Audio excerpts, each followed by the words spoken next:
Belajar menjadi negosiator andal. Negosiasi. Menurut Kamus Besar Bahasa Indonesia, negosiasi berarti proses tawar-menawar dengan jalan berunding guna mencapai kesepakatan bersama antara satu pihak dan pihak lainnya. Memahami teks negosiasi. 1. Berisi dialog antara pihak yang akan melakukan negosiasi. 2. Dilakukan secara lisan, tulisan, atau gabungan keduanya. 3. Bertujuan untuk mencapai suatu kesepakatan. 4. Merupakan bentuk komunikasi aktif. 5. Dilakukan secara langsung dengan tatap muka, atau dilakukan tidak langsung melalui telepon, pesan, dan sebagainya. 6. Biasanya mengarah pada keuntungan bagi dua belah pihak yang bernegosiasi. Struktur teks negosiasi. Yang pertama adalah orientasi. Orientasi merupakan pembuka dalam teks negosiasi. Orientasi dapat berupa salam perkenalan negosiator. Yang kedua, pengajuan. Pengajuan adalah negosiator menyampaikan maksud atau tujuan bernegosiasi. Yang ketiga, penawaran. Penawaran adalah bagian paling penting dari negosiasi, di mana pihak satu dengan pihak lainnya melakukan tawar-menawar untuk mencapai kesepakatan bersama. Yang keempat, persetujuan. Proses ini merupakan proses terjadinya kesepakatan atas hasil penawaran kedua pihak atau negosiator. Yang terakhir adalah penutup. Proses ini merupakan proses mengakhiri sebuah percakapan antara kedua pihak untuk menyelesaikan suatu proses interaksi dalam negosiasi. Faktor keberhasilan negosiasi. Kesediaan semua untuk berkompromi dengan pihak lain. Kesediaan semua pihak untuk berkompromi menjadikan titik awal bagaimana negosiasi bisa dilaksanakan. Tanpa kesediaan pihak tertentu untuk negosiasi maka mustahil negosiasi bisa dilaksanakan. Yang kedua, tidak ada pihak yang dirugikan.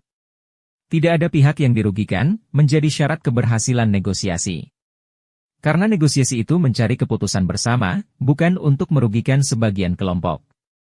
Yang ketiga, kesepakatan yang dicapai bersifat praktis dan dapat dilakukan. Kesepakatan yang diperoleh dalam negosiasi dapat dilakukan dan bersifat praktis. Artinya bukan keputusan yang mustahil untuk dapat dilaksanakan kedua belah pihak. Yang terakhir, alasan yang disertakan mampu memengaruhi pihak lain. Alasan atau argumentasi dalam negosiasi sangat penting. Tanpa argumentasi maka negosiasi dipastikan tidak akan berhasil. Karena tidak dapat memengaruhi lawan negosiasi. Persiapan sebelum negosiasi. Penelitian dan analisis, mengenal pihak lain dan keadaan. 1. Melakukan riset mendalam tentang pihak yang akan kita negosiasikan. 2. Menganalisis SWOT untuk memahami posisi relatif dan menciptakan strategi yang tepat.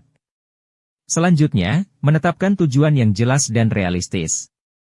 1. Menentukan tujuan spesifik dari negosiasi tersebut. 2. Menetapkan batas-batas yang tidak dapat dilewati dalam negosiasi. Teknik tawar-menawar. Yang pertama, penawaran awal yang strategis. Tawarkan penawaran awal yang agresif namun realistis, yang mencerminkan kebutuhan dan kepentingan kita tanpa menyingkirkan pihak lain. Yang kedua, kompromi yang menguntungkan. Siap untuk mencapai kompromi yang saling menguntungkan, di mana kedua belah pihak merasa mendapatkan nilai yang sebanding. Yang ketiga, kolaborasi dalam pencarian solusi. Ajak pihak lain untuk berkolaborasi dalam mencari solusi yang memuaskan semua pihak, bukan hanya mendikte persyaratan kita sendiri.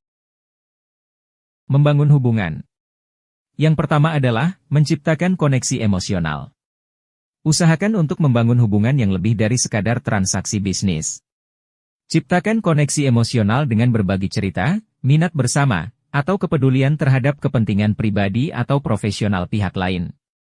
Yang kedua, menggunakan bahasa tubuh yang tepat.